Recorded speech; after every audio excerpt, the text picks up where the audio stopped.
to another edition of the JMU Sports News Podcast. I'm Bennett Conlin. I am joined by Jack Fitzpatrick. Jack, we just keep going. We've made it to June. We're still talking about sports. Somehow, some way, we are still talking about sports, and we're covering JMU softball, not in a year in review, but a preview. Isn't that crazy? First time ever. This is history. This is history right here. This is history. It's awesome. They made the Women's College World Series for the first time in program history. Felt like a long time coming, at least a few years in the making. They've been a pretty good program for, better part of a decade now. So to see them actually get this done is awesome. And we're going to have to dive into a Missouri series that was, I would say, a roller coster of emotions. They won 100%. The first game, and I was like, all right, we got something going. Yeah. Maybe some of the 7 innings of the second game rolled over into the first inning of the third game. Probably even into the second or third inning of this third game when JMU didn't have any run support. That was probably some of the lowest lows I've felt as a JMU fan, right up there with JMU blowing the lead against Sam Houston State. I've also had a really tough time, consuming softball. With football, you're kind of aware of, when things are happening. If you're at your own 10-yard line, you're like, all right, we're probably not going to score for a few plays. Softball, you could be down, a run, and you just get one swing with 2 outs and 2 strikes and nobody on, and ties the game. You never know when the big moment is coming, whereas I feel like football and basketball, you can kind of piece together when some of these things are happening, maybe a little easier. I was thinking of this too as I'm watching the game, because there's multiple times in the third game when Odyssey had two on, and 1 out, and her stuff wasn't hitting. She was all around the strike zone, and things just didn't feel like they were going well.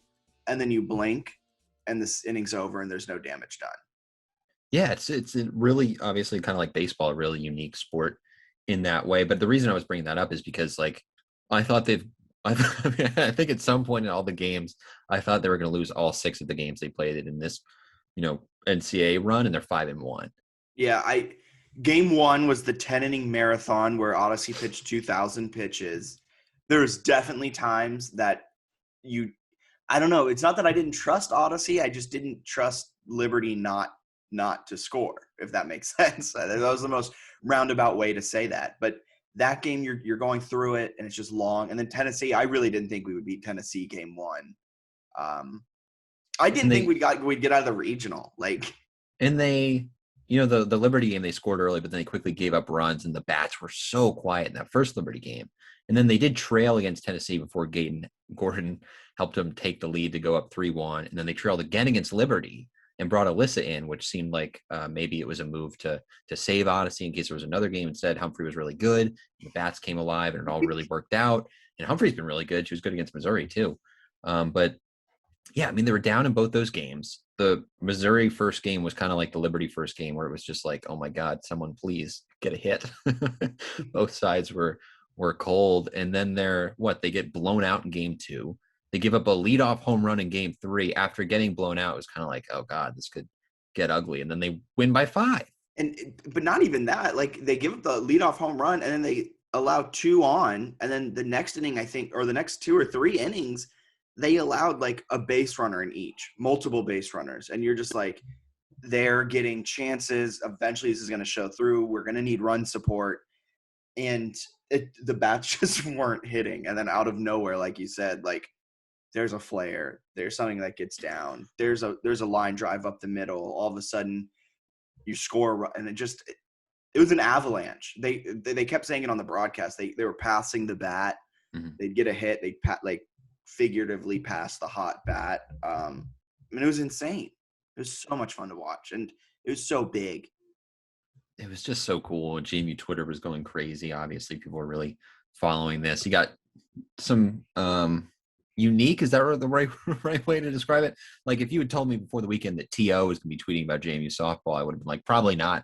If you said Ron Rivera too, it was kind of crazy. That's the benefit of playing on ESPN. Exactly. People are going to watch. I don't think Ron Rivera knows there's other channels on his television other than ESPN. But they're scrolling through and they see it. And I love what T.O. said, because a JMU fan was like, if you had told me that like, so what you just said, and T.O. responded like, I just love competition. It doesn't matter. I love playoffs. I love playing to win. And it's like, this is the most T.O. thing in the world. It's such like an athlete mindset, right? Where all these people are just super competitive and they're like, what is it, a Sunday afternoon where it was like crappy weather everywhere. The JMU Sports Blog guys had mentioned that too, that like the whole East Coast was raining. So people are pretty much inside, like on ESPN watching. And yeah, I mean, the fact that it got on ESPN was cool because you've got all these other super regionals that most of them were taken care of in 2 games. And one of the ones that went 3 started on a Thursday. So it was done by Saturday with Virginia Tech and UCLA. So like there wasn't much softball left. So they stuck it on ESPN. It got this national coverage. It was an awesome upset. People were, getting all over JMU and excited about having the underdog story. And I think JMU fans know that they're not necessarily an underdog, but at the same time, like they're unseeded and they're getting through the supers. And it's really hard to go to the Women's College World Series if you're unseeded. They were the 3rd seed in their region. Right. Like they shouldn't have gotten. I mean, granted, that was just a weird regional in general. You could argue that JMU, Liberty, or Tennessee could have been a 1. They could have hosted that regional. Probably more so with Liberty and Tennessee, just considering the RPI of JMU was so weak. Eastern Kentucky, poor them. They were just there. They just got destroyed in their first 2 What a tough draw. We're glad to be here. They were gone. But yeah, so I mean, it's wacky, but in all technicalities, they were the 3rd seed in their regional, and they beat an SEC team, and they then beat an SEC team.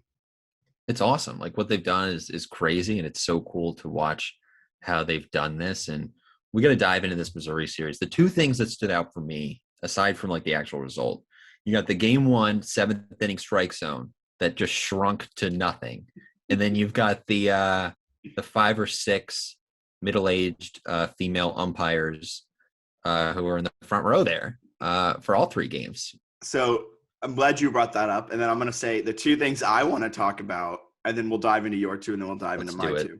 The Lindsay Meeks experience was on full effect, and I just want to highlight her for a few minutes and talk about what she brings to the team. And secondly, I don't mean to be I'll spin it in a positive way. Love it. But the struggles of Kate Gordon during the Super Regional, even dating back to the regional after she hit the home run against Tennessee. But I think yes. Do you want to start with the strike zone in the 7th inning? Let's do the strike zone. 7th inning. Well, I don't know if we can talk about a strike zone because I don't think it existed. It was honestly, in hindsight, it's hilarious. During the moment, it was infuriating because JMU, they get the 2 in the top of the 7th, so they're up 2-0. And then they almost give away the game, mostly because of the umpire, who is just, I think she had been an umpire for Odyssey before or something like that, but she ended up completely shrinking the strike zone. She honestly walked 4 in the inning, even though she thought that she threw a ton of strikes. She was hitting the same spot that she had all game. It's not that she didn't think. If you were watching that game, she was hitting it right above the knees, on the outside. Yep. And then I don't know if you noticed this for the rest of the series. I might have just been looking way too much into it. It felt like Odyssey stopped going so low and started attacking really high in the strike zone and that could have just been me looking into it. But I think that 7th inning kind of impacted her for the rest of the weekend. It was weird, and it got to a point at the end of the game where it was like, you have to throw a meatball right down the middle or they're calling it a ball and they're going to like win the game on walks. And she kind of went at them, and I think it was their best hitter who ended up lining out the leadoff hitter who lined out to Gordon. It was the final out, and then she had a heck of a series, that leadoff hitter who kind of set the tone for Missouri. She obviously had the leadoff home run in game 3, and I think she was pretty darn good in game 2. So, I mean, just wild. But yeah, I was cracking up at the strike zone that completely disappeared. And Odyssey's normally pretty calm out there, and she was just jumping up and down like, what are you looking at? It was so bad. To segue into the Karens behind home plate, which we're not saying that in a mean way, using Karen is like the mean way of using Karen. I mean, kind of we are. Well. But at the same time, it is just such an easy way to describe them. I mean, Do you think they had any impact in that? I mean, you're standing there as an ump, and like they are drunk people. Just human nature. I'm not saying purposely, just human nature. After you've been calling the game, and every time you make a strike call when they think it should be a ball, like they're just berating you, and you hear everything because it wasn't far away from each other. Do you think that had any impact on it? I think that probably had a little bit with the human nature, like you're mentioning with the road fans, but it was also like maybe we should have seen it coming just watching the game where like the umpire was kind of strange all game. Like the strike calls were phenomenally delayed. I imagine she was saying strike. Like a lot of umpires, if you're in person, will do that where they say strike and like 4 seconds later they put their hand up. It's like, yeah, you should probably do something differently because this is super weird. But that seemed like it was happening. It seemed like if you threw 2 pitches in the exact same spot, first one would be a ball and the second one would be a strike. Like there's just really no consistency with the zone. It kind of varied all night. So for it to completely shrink late in the game and for her to not hand out like strikeouts looking, I guess made sense. I mean, it's not good umpiring. Like she was throwing strikes and they were called as balls. But I think given how the zone was weird, the strike calls seemed delayed, like everything was kind of off. So then you add in what appeared to be a pretty lit Missouri crowd. Like I think pretty much everyone there had some sort of Mick Ultra. I think they were getting a lot of sales, and Bud Light too seemed like they were doing a hell of a job. They were feeling. Game one seemed like the rowdiest crowd. Yes, and it was like slightly cold, so I think everyone was probably or reasonably cold. I think it was in the 40s and like raining by the end, so they were probably like, "Oh, I need an alcohol blanket." And like I wouldn't blame them if I was there. I would be doing that. It would have multiple layers, and I would be giving myself a Mick Ultra blanket, which I think I'd probably go in Bud Light blanket, but I see where you're coming from. Yeah, Bud Light was probably the play. Seemed like a lot of JMU fans had Mick Ultra, but I couldn't really tell. They got the cold bottles. That's a good bottle. I like those. I can't go against that. It's a ball game.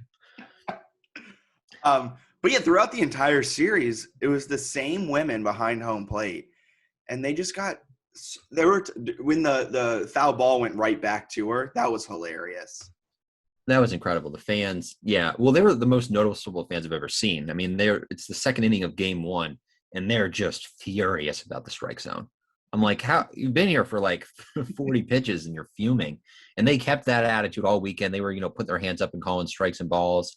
And the best part is that, the first game, I'd say the umpire zone was kind of wild. It seemed like it tightened up to a reasonable amount as they sort of rotated or whatever with the home plate umps. But like by the end, the strikes were pretty clearly strikes. Like when the pitch was thrown, you're like, all right, that's probably a strike. And they would still lose their mind if they were hitting. And if it was a ball, it would be, way outside. Their pitcher threw it and they'd be like, are you kidding me? So they were obnoxious. To have them win in front of them, I think really sweetened it for the viewers at home, at least. Oh, it was so nice. And going to the game 3 when it was out at home plate, we all know it. We can admit it as JMU fans. I think we're old enough to say the ump got it wrong, but it benefited us as JMU. But it was just so nice to hear them just destroy the home plate ump, just showering boos down. Like, I'm not an athlete. I like to think of myself as one, but I have no athletic bone in my body. That's why I talk about sports instead of playing them. But I think if I was an athlete, I would love playing on the road in a hostile environment and you score that run and boos are just like I think that would motivate me more than cheers. I'd love to hear like an actual athlete who's played in a place where they're just raining boos and they're just it's a rowdy crowd. I'd love to hear how they like interacted with it. If it gave them more, like it got them amped up more. But that would just, whew. I think beating Missouri was really cool. Like in that environment, then you had Hattie Moore coming into the week, who I think her quote was kind of reasonable, to be totally honest with you, where she talked about like JMU is mostly one pitcher, that's not wrong. Like Odyssey is the team's one pitcher, but she also, the quote sounded somewhat arrogant, where she was like, we've seen them last year and we had success against Odyssey, which like in their defense, they did. They got 7 earned off her. She walked a bunch of people. Hattie Moore was like 3 for 4 with a home run against her. Like if I'm Hattie Moore going into that, I'm playing at home against a pitcher I've shelled before. I'm like, heck yeah. But she went 1 of 11. Her one hit came off Alyssa Humphrey. I think she was 1 for 3 off Humphrey, and then like over 8 off Odyssey. So she was the final. Was the game losing out? Yeah.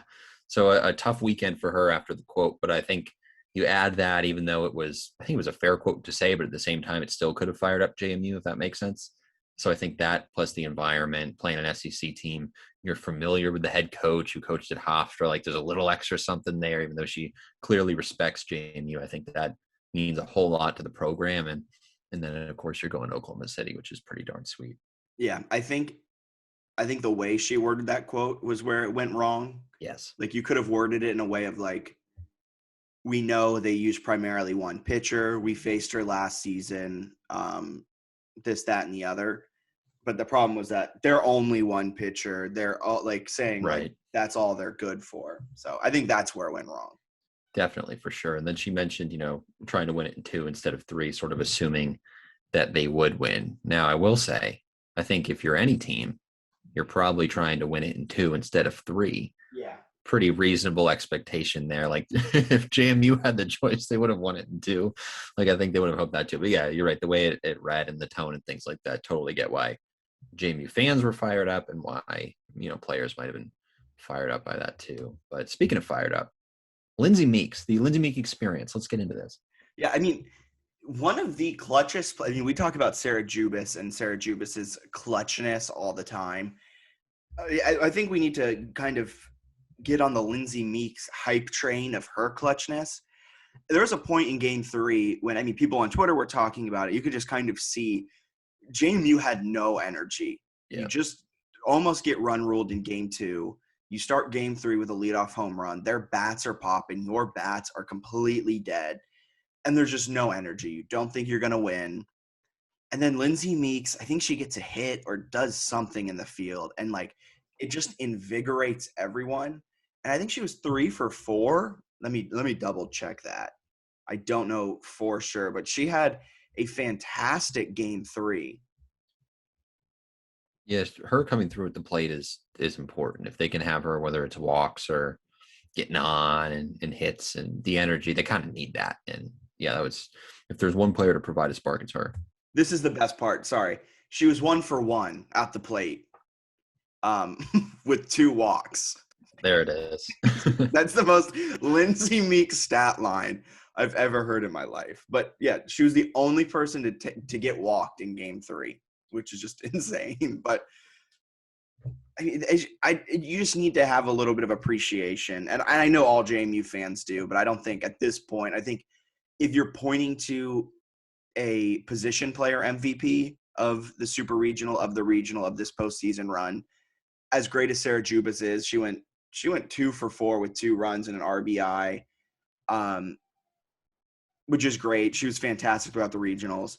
But I would give my position play, because of course Odyssey's your MVP. She's been just absolutely dealing in the circle and has come up with some huge hits to help her own cause too.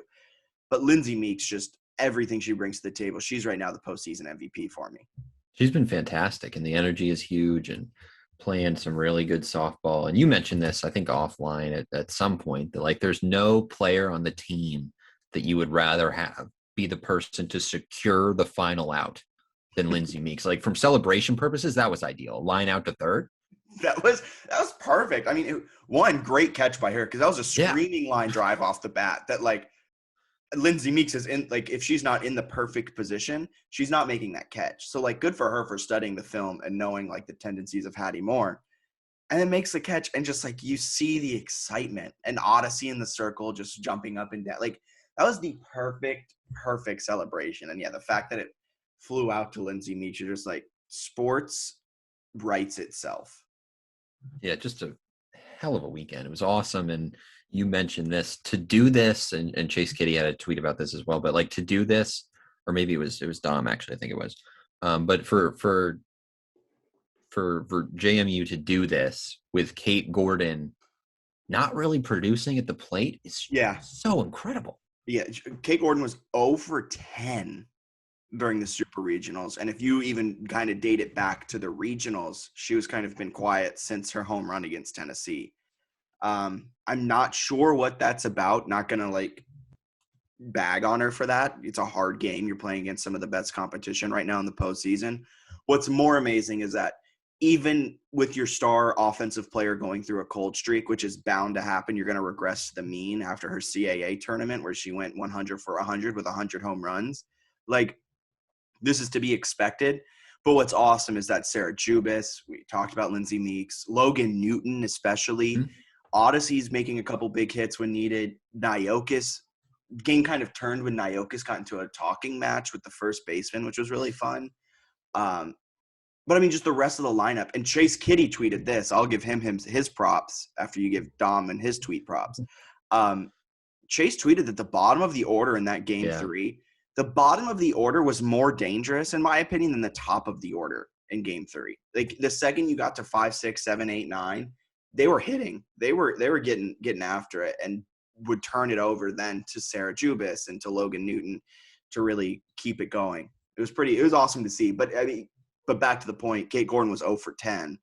And it was just awesome to see the team pick up that slack that your star player. Honestly, I was thinking if Kate had one more at bat in that game, she's hitting a home run.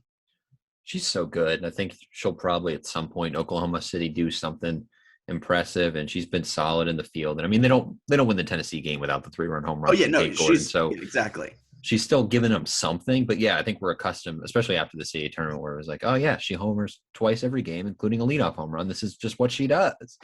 Fans kind of expected crazy things, but if they can get her going in Oklahoma City, it's going to be big, especially going up against a team like Oklahoma, which is just horrifying, I think, to play. Yeah, I mean, do you want to move into an Oklahoma preview, or do you want to keep talking a little bit about the fallout from this game? I'm leaving. This podcast is a fork in the road right here, and you can choose which way we're going. I like this. Let's stick a little bit with some of our weird hypotheticals, and then we'll get into. Perfect. I want to start. We got Lauren Laporte. She's the first coach to ever take JMU to a Women's College World Series. Reasonably getting a lot of hype. She talked to the Roanoke Times this week and had said that, I didn't realize this, I think she went to like Roanoke College or something, or yeah, and met her husband there, so they have family close to the area, and like she said that she wants to stay at JMU for an extended period of time. She said, I love JMU, it's not a stepping stone for me, like I'm not really interested that much in the Power Fives and all that stuff, because like we're close to grandparents for the kids and all this stuff. So like there's reasons that she's staying in Harrisonburg, which is really cool.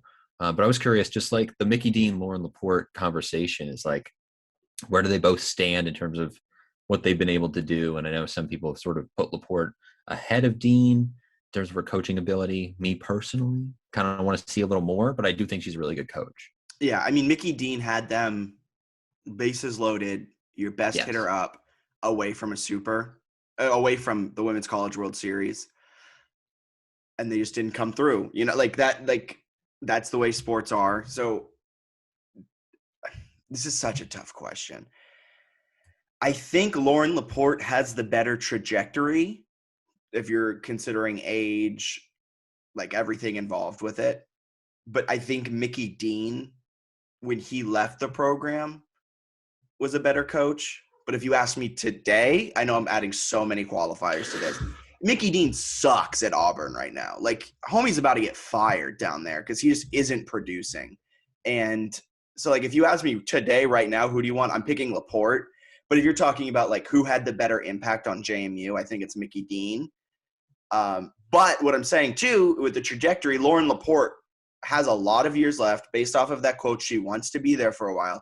So she could build them into a Louisiana type where they're in a regional every year. They're always going to a super regional. They're competing, maybe not every year for Women's College World Series, but they're competing for that. I think Lauren Laporte is that person to grow the program to there. But if we're talking right here, right now, who's had the bigger impact, who is the better coach for JMU, I'm picking Mickey Dean as of right now. Yeah. I mean, obviously she can surpass that. I think some of it too is like he recruited a lot of these players. She was obviously an assistant on the team, so you can't say it was all Mickey Dean. But for him to bring in a lot of the players who are now the superstars of the program, I think says something about him still to this day. And he kind of walked himself, and some former JMU coaches have done this, he walked himself into a really tough situation, right? He joined the SEC in softball, had a team that had just fired their coach. I think they had some kind of off the field stuff that was going on as well. So he did not walk into a great situation. He walked into a team that's playing in one of the hardest conferences. Like, they're good. They've made regionals, but you can't get out of regionals, and they're struggling to get out because like they're playing other really good teams, and they like just haven't quite hit that hurdle. I mean, it's hard when you go into that SEC realm and you try to get through. Like, he was dominating the CAA and was, put him in good positions to have success in the postseason. It's really hard to go to the SEC and try to change a whole culture. So it was a tough one. I mean, you look at Everett Withers decided to become a head football coach in the state of Texas at like the 13th best team in the state. In hindsight, pretty stupid decision, right? I mean, he could have maybe waited and tried to do something else, or he could have learned how to coach defenses too, which would have been really beneficial for him. But I don't know. Like, there's just JMU coaches have done this before. I think Kenny Brooks is an example of someone who's now starting to find success with Virginia Tech. They had a really good season last year, but even he had some really tough sledding, and like Sean O'Regan and JMU beat him in a postseason game recently. So like, it's hard once you leave JMU if you don't find the right spot. So we'll see. I mean, Mike Houston's still kind of up in the air in terms of what'll happen there. I actually had a dream about Mike Houston getting fired from ECU. I don't know why, but that was something that came into my dreams a few nights back. But I think it also just goes to show that JMU values athletics so much, and they are going to back you financially, like emotionally, like they're going to make sure that you're successful because they don't just want football to be the winner. Like, I'm not saying SEC schools only care about football because they have great softball programs, but like if you look at percentage of spending, a lot of it's going towards football. Granted, a lot of it's going towards football at JMU too. So that's kind of a bad analogy, and I'm going to walk my way out of it now. But I mean, there are a lot of schools that don't give significant resources to Olympic sports. Yeah, and I mean, if you look, especially for softball and baseball, which is a shame that baseball isn't playing well, but they just got completely new facilities. It's beautiful. The athletes have access to some of the best like workout facilities, probably across like the mid-major level. So, I mean, JMU really values them. And I think that's a big reason why softball's doing so well. The support. I mean, JMU put in the extra row of bleachers, the extra outfield bleachers. Like, I don't think a lot of schools would invest money in that. Like, it's just a small thing, but it just shows that JMU wants that softball program to grow. Yeah, I don't know what most of the facilities are really good. Like, I don't know what golf is really like, but I know they have access to like some of the clubs in the area and stuff, like the country clubs or courses and things like that. But I mean, baseball and softball have a good one. You've talked about, football's got the really good one. Obviously, basketball made a massive effort to get them something there. Even tennis, though, right? They added those like outdoor courts in a bubble, so they could play off. Like, yeah. So they're kind of invested in pretty much everything in terms of facilities. And I guess, field hockey's got to find one with probably arguably the best view of like any stadium when you sit there and you look out at the mountains and stuff. So gets the job done. Lacrosse and soccer, Centaur Park is a really nice area. And like, I know the athletes don't really use UREC, but like if you're then talking about like UREC is just such a, like, if that's the students' facilities, just imagine what I've never stepped foot in what the athletes have, but I can only imagine that it's nicer than UREC. Because they've got the like athletic performance center or whatever. And at least by the time I had left, I was in the same area where I did like tutoring and stuff. And like the weight room down there is really nice. Like they just offices are nice. They got a great study area. Like it's just cool. So the facilities are legit. And this brings us to our most important question is JMU the best non-Power 5 athletic department in the country? Ooh, this was a great question that you posed on Twitter, because I imagine you're probably going to have a series over the summer comparing. I think that'll be the plan. Yeah. So you kind of forget who are non-Power 5. Yes. That's the problem. Like Boise State is a non-Power 5. San Diego State is a non-Power 5. Cincinnati is a non-Power 5. Like, so no. Yes. Are we the best? Are we the best FCS school in the country? And I know FCS is only football, but if you take away like the Power 6 schools and some of those random low major FBS schools, and you focus only on like CAA and Atlantic 10, I mean, even then, I don't know, because you got schools like Mizzou, who is an A10 school in they don't have a football program, but Richmond has a lot of money in their stuff. ODU's in the CUSA now. I think FCS, you could make an argument if you just go to those FCS conferences across all sports. So low majors, but mid majors, JMU is one, but I don't think they're at the level of Boise, San Diego, Cincinnati, UCF. Yeah, it also depends, like, how do you weight stuff and how do you'd have to find a way to kind of do that. Like Villanova has a good football team and like their men's basketball team is, I guess technically they're an FCS team, right? And they're exactly. Like they're playing the CAA and then they play in the Big East in basketball. Yeah, but how much do you weight that? I argue they're a mid-major. I mean, you argue Gonzaga's a mid-major. Like as much as people push back on that, they're playing in the WCC. Like they don't have power. They don't have mid-major money, but they're in a mid-major conference. I think that's kind of the same thing with Villanova. Who's BYU a mid-major, right? Like you've got these, it's hard to weight necessarily and how you do it all. But yeah, I think it's really interesting because you do forget who are all these non-Power 5s. Like there are some really good teams. And JMU definitely has an argument with all the Olympic sports and things like that. They contend with some of these, but I think you probably need at least like men's basketball to make a pretty big leap. And then it's kind of hard to actually have any real argument there if you don't have it's hard without an FBS team, I think, to say that you're in that mix. So unless you're North Dakota State. Right. So I thought that was an interesting topic that some people had brought up and had talked about. I would not go as far as a lot of JMU fans are saying, where it's like, yeah, we have the best non-Power 5. Like, I don't think that's true. Here's a question then. Yes.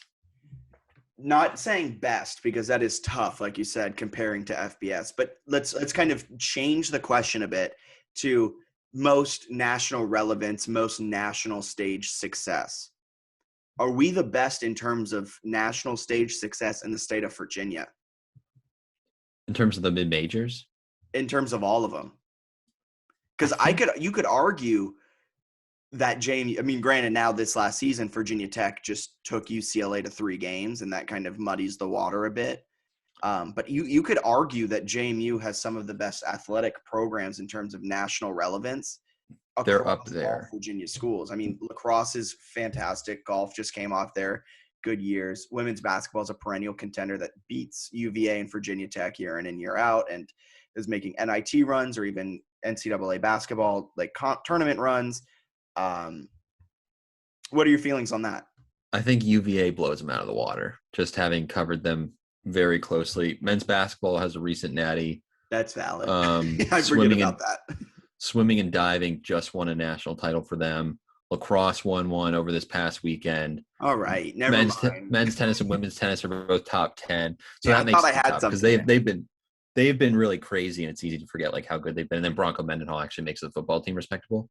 Baseball is interregional. They still have like women's sports, I think. I think they probably still have too many national titles to make it tough. But like there's some competitive things there. Like JMU is a better women's basketball team. Better softball team. So there are some things there, but I think against Virginia Tech, the comparison's pretty interesting, to be honest with you. Okay, then that's all I needed. That's all I needed to hear. Are we better than Tech? But then there's other stuff where like Virginia Tech's like really good at wrestling and like all these things, and you add in the FBS. Mike Young's got the basketball team good, so it's tough. But like especially with mid majors though, I think they compare really favorably to like VCU, ODU, Liberty. I think they're the best mid-major in Virginia. This might be my bias speaking, but I think they're the best mid-major in Virginia, but way better than ODU. VCU, it's hard to compare because no football team, but they have a very, very good basketball team. Liberty's making a little bit of a run. Fuck Liberty. Sorry, but they're weird because they're like a football independent, but like they had one really good football season. I don't know how sustainable it is. Well, apparently there's a lot of talk around their quarterback for being like a legitimate first-round talent. He's a good player. They got the basketball team with Richie McKay. They're like basically mini Virginia. They just run like a pack line and they go slow, and they've been an NCAA tournament team. Softball was really impressive, and baseball's in a regional. So they got something going on there. But I think it's weird too because like JMU's also got, a pretty good women's tennis team. Like JMU goes so deep. Like they're definitely one of the most well-rounded mid-majors in the entire country, I think. Yeah, it seems like almost every team is competing for a CAA title, which means they're getting onto the national stage, getting into NCAA tournaments. And that's huge. And sometimes they pull out a national championship like lacrosse did. They have no business, not saying they didn't, like, I don't want people to take this the wrong way, but they didn't have any business winning a national championship. A mid-major from the Shenandoah Valley in Virginia, from the CAA, won a national championship over Boston College. Like, you have no business doing that. Yeah. And it's just really impressive. And we talked about the facilities. If there's one, and I don't dislike this one, but I wonder if there's any way to ever tweak it eventually, would be volleyball. Because it's almost forgotten because it's kind of just like Ian Godwin in terms of like the court. But I imagine there's always the talk around tearing it down, tearing down Godwin, building out the extension, and then rebuilding Godwin somewhere. I had to bring that up. How many times I think I've had that conversation so many times where it's like, we're adding a second flight of football seats. We're ripping this down. When? I think that's the only, but I think I love volleyball being in Godwin. Like that's a great atmosphere. That's one of the things of like, I'm trying to think of like a football team that kind of has like a podunk facility, like the Green Bay Packers. I know you hate comparing things to men's sports, but I think this one fits. Lambeau Field is disgusting. It's bleacher seats. It's concrete. It only holds like 60,000. Like, it's not a good facility, but it's Lambeau. And then like Godwin, I'm not comparing Godwin to Lambeau, but it's like a It's similar better than thing. Lambeau. Yeah, exactly. It's so much better. Packers stink. Lambeau doesn't hold a candle to it. But I mean, Godwin is an old old gym that has a fake wall partition that blocks off the other courts. Yeah. It just gets so rowdy in there. Some of the most fun sporting events I've watched in college were volleyball matches, like 100%. It's just crazy in there. Exactly. So like maybe don't get rid of Godwin. But it Yeah. is funny when you're going to a volleyball match and like you're walking in with students who are also going to class, and then you like walk past And the table and they're like, you here for kin 260 or the volleyball match going on in the other gym? and there's a pool in there or something, right? It like smells like That's where swim and dive yeah, participant does it everything. smells like chlorine all the time. It's kind of hilarious. But yeah, it's you walk in there, it's like truly awesome. But it's crazy how deep JMU's athletic program is. I think I'll give everyone that point. JMU Yeah. fans who want to brag and be like, we're good at like everything. It's not wrong. Yeah. Okay. So from there, do you want to move into expectations versus Oklahoma? Let's talk a little bit on Oklahoma, and then we can talk a little bit about My rant. some rants that we have that of course always come up after we're on a national stage and national Yes. people talk about JMU who did no research. Oklahoma is very good. Yeah. What's our run differential? Their run differential in 52 games is plus 494. What is that? What's average they're winning by? What's the average they're winning by? They're winning their games by an average of 9.5 runs per game. Is that good? It is good. Do you happen to know the most runs they've scored in a game this year? 33 33. in They 4 plate appearances, right? Yeah, it's horrifying. They beat New Mexico 33-4 in a 5-inning mercy roll, and they only came up to the plate 4 times. I mean, they could have dropped a 50 spot on them. They're on pace to do that if they had gotten 3 more innings. Like they opened their season against UTEP and they won 29-0. I have a question. How long? Can you see how long that New Mexico game was? Oh, that's a good question. That must have been Like a 3-hour marathon. Like I feel like I every feel time bad for those pitchers. They're interesting too though, because they play like the first game against teams you can kind of stay competitive with them, and then if you have to see them twice in like a 2-day span, they're gonna absolutely ruin your life. Well, so as you're looking that up, the expectations, that's kind of what I was thinking. Like, it's not good to draw Oklahoma. Like, that is Right. a David versus Goliath. This is when JMU was an underdog. Like, this is a complete underdog. No one's giving them a chance to win, myself included. But if they were going to win, this is kind of how it would shape out. It's great that they don't have Oklahoma in the super regional, where you're playing them 3 times in 3 days or 3 times in 2 days in some super regionals. So the fact that they get to play them, and then if they lose or if they win, they won't see them again for a few days. I think that's extremely, extremely beneficial because JMU showed against Missouri in game 1, they can be extremely competitive and win games. And I mean, against Wichita State, which I don't know necessarily on the grand scheme, but feels like a lesser team to JMU. They were competitive with them. Liberty was competitive with Oklahoma. And if you're doing head-to-heads in the transitive property, JMU should be able to be competitive with them in the first game. But, man, it's going to be a tough, tough task. Odyssey's been dealing this entire postseason run. She's going to have another historic day. Yeah, it's kind of crazy how it all works with Oklahoma. Because, yeah, you mentioned that Liberty series was really competitive, where it was 5-4 in the first game. When Liberty and Oklahoma played, they were able to keep it close and barely lost. And they played them again in doubleheader. It was like 16-0 mercy rule. Like Oklahoma's just scary. And I looked it up. It was a 2-hour and 10-minute game against New Mexico. So they kept it quick. How do you score 33 runs and keep it quick? I don't know, but their stats are hilarious. 28 hits, 10 walks. They didn't strike out. 33 runs. All right. Like, what in the world? So what are your expectations? Let's not putting up football scores. My guess is that they will lose to Oklahoma, which I think is just a fair assumption.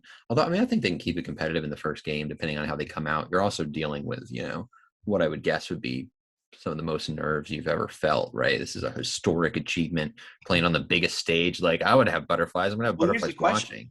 But you're also you've gotten to this point. You're playing with house money now. I mean, this is what like announcers always talk about when like an underdog started a game really well. They're playing with house money. They did the historic thing. Anything from here on out is icing on top of the amazing cake we've just been served.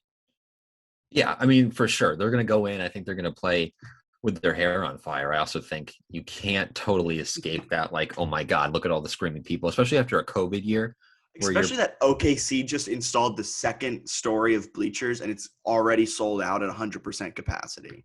it's going to be packed compared to like road CA COVID games where you've got like, you know, maybe like Or three families in the stands who are like begrudgingly there to watch their daughter or something who plays at Elon.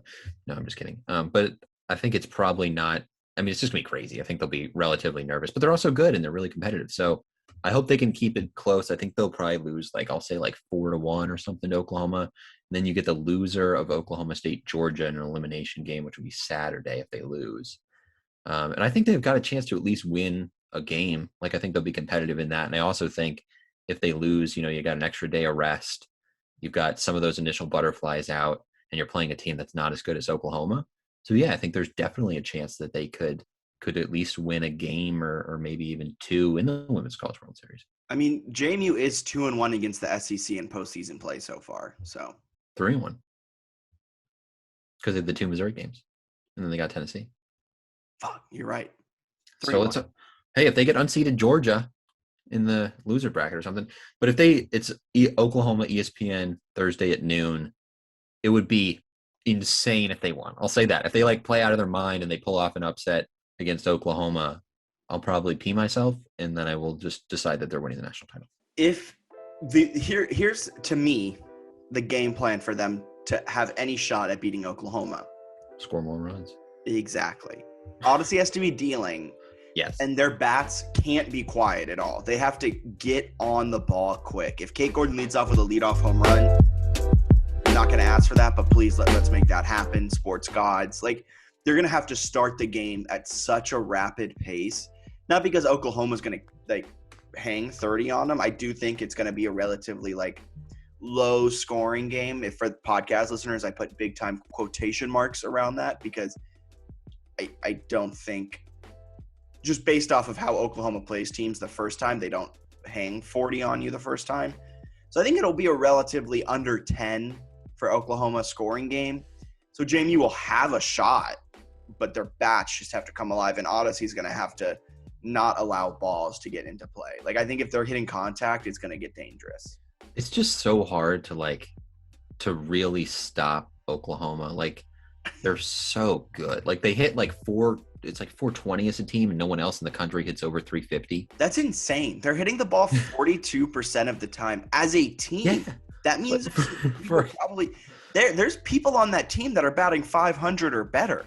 They've got, I think they have a couple at like 490. Like they're so good. They hit an unbelievable amount of home runs, which you have to if you're scoring. You know, you have a game where you score 30 runs, you're probably leaving the yard sometimes. They're unbelievably good. But I will say, you know, they've had competitive games. They don't beat everyone 50-2. They just have some of those matchups where they do win 33-4 against a really overmatched team, and it boosts the stats like crazy. Just like JMU's stats coming into this were very boosted. People were like, why are they not scoring 8 runs a game? It's like, well, they're not playing Delaware today, you know? So it's different for both sides, right? Because JMU is a scrappy, really talented SEC caliber foe. Yeah, it's going to be a fun game. I'm excited for it. I'm excited for game 2, whoever they pull, either Oklahoma State or Georgia. Like, that's also going to be a fun game. Yeah, and that could be game 2 could be win or lose. So it's still, you get the winner of Oklahoma State, Georgia. Yeah. If you beat Oklahoma. Regardless, it's going to be sick. It's going to be a fun 2 day. I hope JMU's in around for longer than 2 days. But like I said, this was the goal, kind of like how Knicks fans, the goal was the playoffs. And now that they're getting destroyed in round 1 against the Hawks and Trae Young, like, they're not really that sad about it. For us JMU fans, this was what the goal was coming into this season and what the goal is every season. Now that we got here, maybe it's winning some games. But anything past this, to me, I'm going to be sitting there watching this game with a huge smile on my face, even if Oklahoma goes up 10-0. Oh, they could lose like 30-0. I wouldn't care. Like, not care, but I would like, well, probably not care. I mean, it would just like they've done a historic thing. They've laid the groundwork for future JMU teams. Yep. This is gonna, I think we talked about this off air. It's gonna be huge for recruiting in future seasons. It's just really cool. And like this is the kind of team that'll like come back 20 years from now at some big JMU sporting event, whether it's a softball game or it's football or basketball, like, and they'll be honored on the field or something, or even before that, 5 years, 10 years. It's just Yeah. good for them. And I hope some of them do continue their careers professionally. I would love it if, Odyssey Alexander, Kate Gordon, Sarah Jubas, some of those players, hop on with a professional team and maybe there are chances where you can see them. And because I know Megan Good, Jalen Ford, they're still scrapping around and playing professionally, and people are able to go out and occasionally see them, which would be pretty cool if you could see, a handful of Dukes. Yeah, I think Megan Good's playing for the USSSSSA Pride. And I She's think, with Jalen, same team. yeah, Jalen also plays half her time in Japan. Yes. I think Megan spent time in Japan too. Like, I wouldn't be surprised. Gotta get that bread. Got her to come over. Gotta get that bread. So, because I mean, paid playing softball. Professional softball is not paying you more than $50,000 a year, if that. Yeah. So hopefully we get to watch some more. I'm interested to see the future of the team too. We haven't really touched on this much before I rant. But like the broadcast, it was either the regional or the super regional. We were talking about this. It was a super. I think it was game 3. You're right. They dropped this. I think they might have done it quickly in game 1 or something too, but then they did it again. It was very confusing. But they dropped in that Lindsay Meeks is like going to PT school in Ohio. She's graduated from JMU, is enrolled in a PT program in Ohio, and would go to class. It's like commuting. Well, I guess now she's not, because they went right from Columbia to Oklahoma City. Yes. Like, I imagine that's an excused absence on the attendance sheet. Right. Lindsay Meeks in Women's College World Series excuse type of thing. But before that, like, they're saying through the CAA championships and like the end of the season, like after she graduated JMU, she was commuting and then coming back for the games. It's not a short commute. Still has that much energy. Let's just talk about that. Somehow has the energy after probably commuting 15 hours down from Ohio. I don't know how far Ohio is, but like, man. It's a hike though. But does that mean she's gone next season? Is Sarah Jubas gone next season? Let's not focus. I guess this is next week's podcast. Yes, but I would love it eventually if someone could give us just a list, like a clear list of like who returns, because they have a lot of really good upperclassmen, obviously. And you've got, Odyssey and Nyokas and Kate Gordon, which you imagine some of those players, the super seniors, are probably done. But then like are the redshirt juniors, like you're saying, Meeks, Jubas, Logan Newton, like how many of those come back? And the recruiting class looked pretty good too. So I'm interested to see, maybe they have some transfers on the way as well. Cause like Alyssa Humphrey was a transfer. Kayla Bozeman hasn't played a lot, but she's a Mississippi State transfer. And even Michelle Sullivan, I think her at-bats have been crazy impressive. She's a redshirt junior. So interested to learn more about who will come back, because I am an annoying fan who is always looking like multiple years ahead and is like, well, are we going to be good forever? So when is this going to end? Exactly. Should I rant now? Should I do the rant? I'm ready. I was looking where I didn't know Alyssa Humphrey was a transfer. Yeah, she was at Jacksonville for last season. Yeah, it's a heck of a find. Hit me. Give me your rant. Here's the floor. Take it. Here's your soapbox. Stand on it. Go ahead. I'm trying to do this in a good way. But basically, I've talked to you about this. Like my sports pet peeve, I tweeted this too, is like when people compare a women's sports team or athlete unnecessarily to a men's team. As I've done twice on this podcast now. I mean, I've done it. I should like start with that, but I've definitely done this before. I'll probably do it again. And sometimes it absolutely makes sense. Like there are times where there are comparisons that make a ton of sense. It's just like, I feel like with this run, I've heard a ton of comparisons with JMU softball to men's teams that don't make that much sense, or like are kind of a stretch. I'm trying to figure out how to do this without, naming names. But no, like Shane Metlin wrote a story about how they're similar to Gonzaga. And I think part of it definitely made sense. Like, the idea that if you're an underdog, eventually people will stop rooting for you. And that could happen if JMU becomes great, which like, do you still, when Boise State was a BCS contender, did you root for them?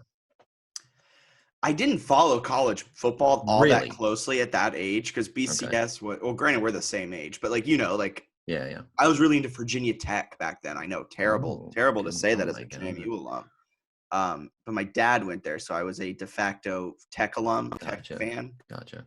That's And then I reasonable. came to my senses. But I mean, it was always fun watching him on the Smurf turf. Like, Yeah. that was always fun. And I never was like, oh, I hate Boise State. I was always like, okay, I was they're a there. Boise hater. I Were won't lie to you? you. Boise got to a point where I was like, why are you not playing power teams? Soft schedule shouldn't be in the BCS title game. So I can relate to this where I became a Boise hater. We'll see. Were you ever a UCF hater? I went back and forth on UCF. Because I like during their 3-year run of being undefeated or whatever it was, or losing one game, I was very much like, this team deserves a shot in the college football playoff, regardless if they're going to get waxed. And like, so I was always rooting for UCF. I was like, you got to win every game. You got to show the committee what they're missing out on. And like, so I was a I big UCF guy. So I think if I was following college football You would back have been a during, Boise guy, I would have yeah. been a Boise State person. I liked UCF at the beginning, and then they claimed a national title, and I was like, That was hilarious. They were the only undefeated team in the nation, so they So then rightly deserved that. Joe Burrow waxed him in that bowl game the next year. I was kind of stoked about that, but no. But anyway, my larger point, the story compared them to Gonzaga, and it talked about how like they had a coach who started at the beginning and left for a Power 5 job, and then Mark Few took over and it's been better. And the idea was like Mickey Dean and sort of a parallel there, and that they could potentially become a big superpower. I totally get that. Totally get it. Not a terrible comparison. I think my thing is that like no one ever does that the other way. Like no one's going to watch a JMU football game and be like, oh, this reminds me of the softball team. I feel like it's a thing that happens a lot where people compare women's sports to like a random male or something. And maybe it's a lack of historical knowledge. But the other thing is like JMU doesn't really remind me at all of Gonzaga men's basketball. Like no offense to any potential Drew Timme and Odyssey Alexander comparisons out there. I'm sure they're great. But like they're so similar to Louisiana softball in the way that Louisiana has been a mid-major, dominated the Sun Belt, had success in this league and grown through it, and they've Ruin had it. they've had a ton of success as a team. They've been to super regionals. They've been to the Women College World Series 6 times in their program history, and they kind of go like every 5 or 6 years. They've had some multiple coaches, but they've had just a ton of sustained success. And like the way that they've risen as a program and dominated one conference, but still been good enough to beat SEC teams reminds me a ton of JMU. It's the same sport, which seems important for comparisons. And like, I wish there was more comparisons to like within the same sport or things that, I mean, I don't think the Gonzaga one's bad. I just think that like, I want to know as a fan if JMU can sustain this. I think you can learn a lot from what Louisiana has done, that like realistically JMU is not going to make it to Oklahoma City every year. Realistically, just because they made it does not mean at all they'll be considered a power program, because they're still playing a conference schedule. The SEC is still going to be favored. Like Louisiana beats a lot of really good teams, does not mean they're hosting regionals and super regionals every year. And it doesn't mean they're getting like an easy ride to Oklahoma City. So that's kind of my rant, is just like, I wish that there were more. Well, one, I wish there's more coverage of women's sports. Like the fact that nobody has answered whether Lindsay Meeks is coming back when she's going to school in Ohio is crazy to me. Like even ESPN, how do you do that and then not also mention if she's returning, or if she's like, I imagine she's probably not if she's going to school in Ohio, but the COVID stuff makes it weird. So like, tell me what's actually happening.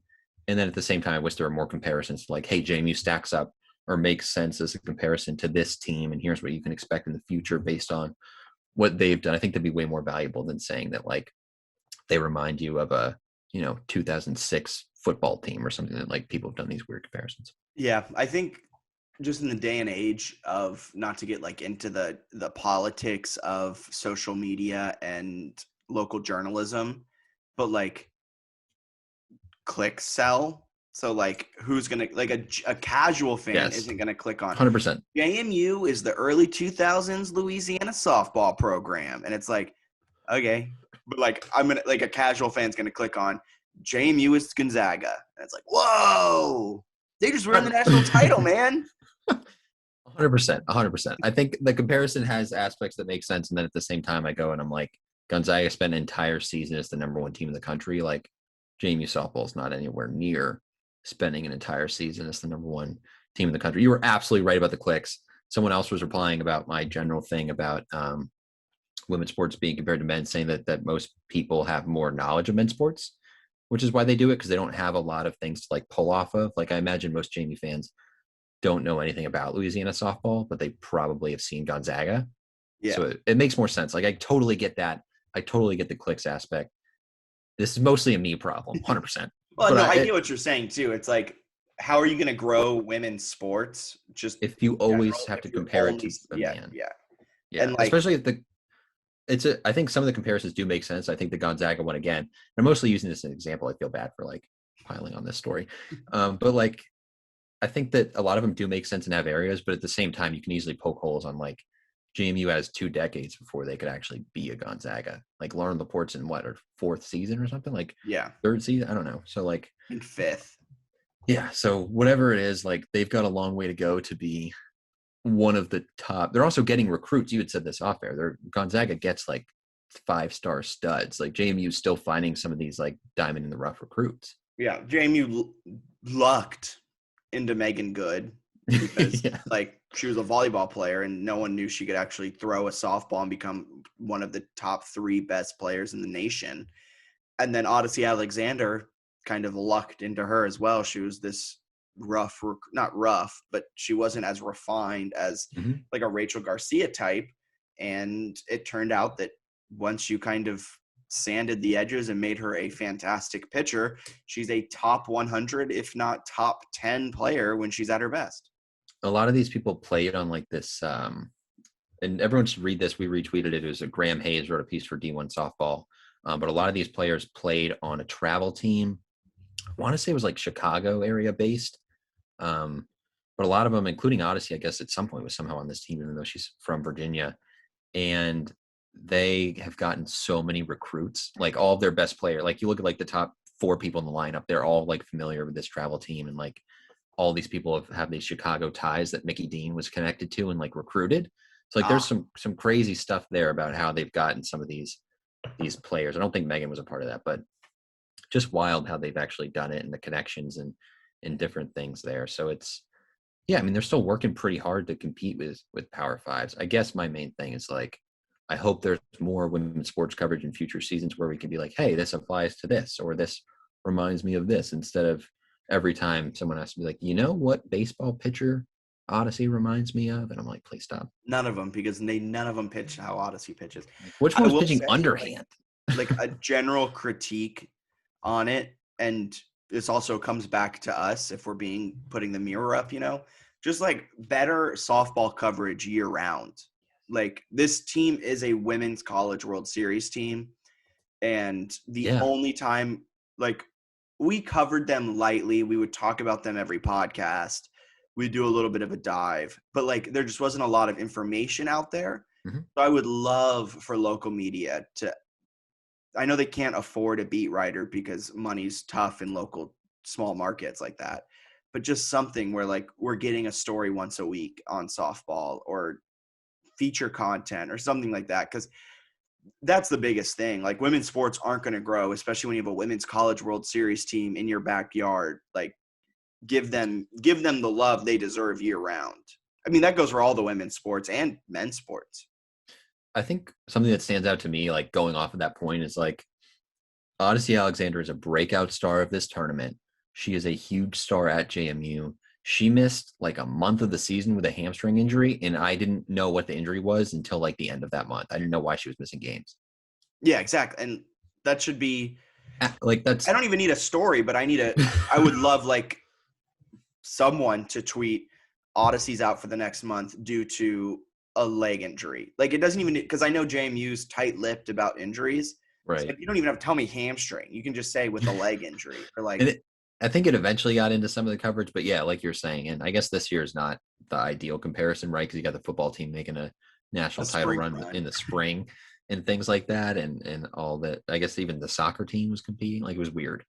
But in future seasons, yeah, I'd love if there was more, especially at the national level too. Like, I mean, you can't find a reasonable bracketology until the day before the selection show, and even then, it's like not. And even when they're in the bracket, and this is the team you're going to be covering for an entire weekend. They have nothing prepared. Yeah, that's the other thing too, is like the national softball media is basically just like an SEC and Pac-12 media with some Big 12, I guess. I guess it's more SEC and Big 12 than anything. I mean, you'll try to find anything on the mid-majors and nobody has any idea what they're talking about. They're like, Cinderella JMU, who does this every year, I mean, they kind of started doing this in game 3 when it was like at one point like a 1-run game. They started talking about Oklahoma's dominance.